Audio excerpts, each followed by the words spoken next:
Shit. In the meantime, we might as well have a podcast. Yo, this is podcast settings. Might as well have a podcast. It is.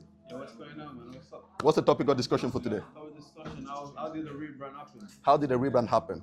Well, What is the definition of this new rebrand? all right, cool.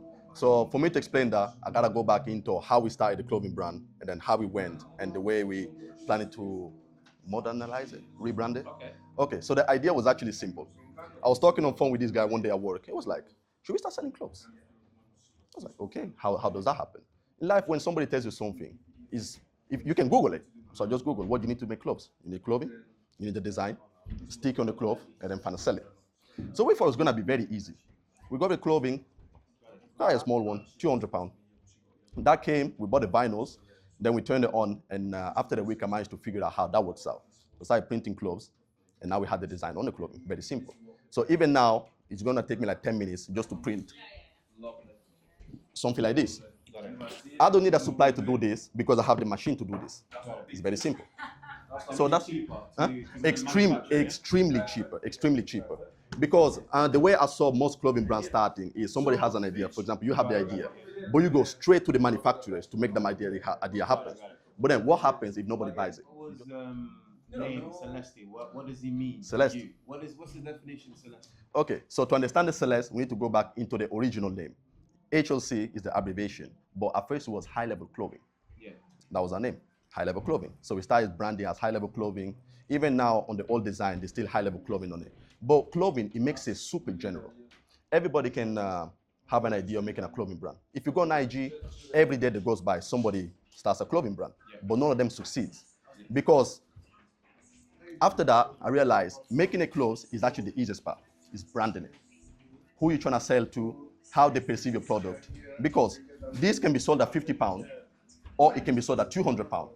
It's the same thing, same cost. It's just the way people think about it, the value, what people will buy it for the reason. Gucci doesn't cost 2 grand. No, it's just the brand that costs 2 grand. Yeah. You buying something, they make it in China for like 2p. Let's be realistic. So it's all about the branding. So then we decided to evolve from high-level clothing, extremely general, into high-level Céleste. Céleste is celestial touch. This is French. This is because me and my co-founder, Abdul, we're actually Italians, but I'm more on the French side too, so I got some French on me too. So Céleste, the touch of celestial touch. We're trying to be different. You know when you just add the cherry on top of the cake? Everybody can have a cake, but if your cherry is a cherry that nobody can have, that is unique to you. Then you'll get some people that like it, some people that don't like it, but it's life. Can't please everybody, but that's a celestial touch. And if you look at the brand, this is our logo. As you can see, it's an artist. We're trying to make stuff that are artistic. We're not trying to make stuff that's just general, or everybody can just look and be like, oh, this looks like from AliExpress, or from China, or from Temu. We're trying to make it, and then explain how we made it. This is, I call myself chairman most of the times, but truly, I'm an artist. I see stuff, I like to design stuff that nobody can have. I don't think you guys will ever see my IG page, but if you happen to see it, you can look at all my clothing. Most of them are made by me. I come up with an idea, I just see something, and be like, okay, this is plain. How can I make it unique that nobody can have? Now, I'm trying to translate that from a personal into my audience. What would you say is one brand that you look up to? One brand I look up to, Manière de Voir. Manière de Voir. I mostly follow, even my co-founder, he mostly followed the CEO, Reese Wabara. So his story is quite interesting because he started as a professional football player. Then he just transitioned on the side. He left football and he started selling clothes. So even if now, if you Google, most of my wardrobe, before I finish that, most of my wardrobe is either my stuff or his stuff. Yeah. It's either HLC or MDB. Yeah, I had a coat since 2016 when I got to this day, the quality is impeccable. Even when you're talking, just feel the heaviness, the quality. And even he had a slightly rebrand. Back in the days when I discovered Manière de Voir, a store in New York and one in London, and it's planning to open one in Dubai. The one in New York, if I'm not mistaken, is literally next to Chanel. So now you can see the branding. One goes to Chanel to buy a bracelet for like 2.5 grand. Then you come out and what you see is Manière de Voir. You go inside, a simple, they don't sell hoodies anymore, professional stuff, like something like this, maybe 70, 100 pounds. What would you say, what is the difference between HCL to now, and what do you perceive is going to be the factor that's going to make your brand elevate? So if you kind of know me like I know you, we have like common interests, football or basketball or sports in general. So what you might buy for yourself is very likely to be what I might buy for myself. But now I'm trying to expand to audience that's more refined or audience that has, this is pure business. There's the passion and there's the business side. You might have a passion about something, but if it doesn't generate you money, come on, man.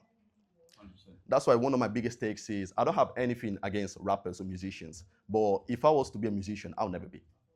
Because making it is fine, you have the passion to make the music, but how can you monetize it? So now I'm trying to monetize our brand the best that we can.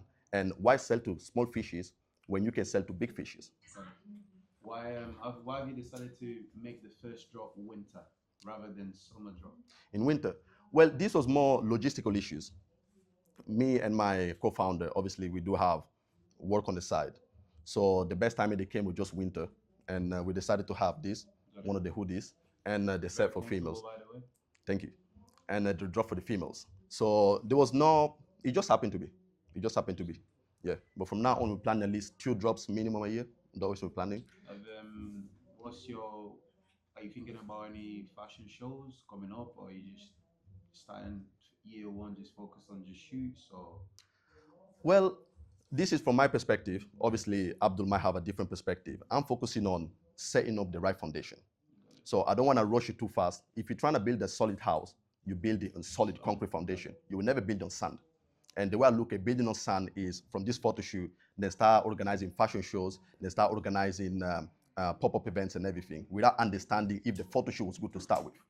Once we master the photo shoot and we can see that we got this unlocked, we know how to set it up, the models together, we have everything coordinated, then I'm planning to elevate on the next step. There might be fashion shows and then max out on fashion shows. Obviously, you never figured out everything, but at least a good 80% of what I need to know. So I'm not trying to multitask too much. I'm trying to focus on one thing at first, and then if we got a master, we can elevate on the next thing. So when we're done with the shooting, we'll be bringing our website back to life. Then I'll be focusing mainly on marketing.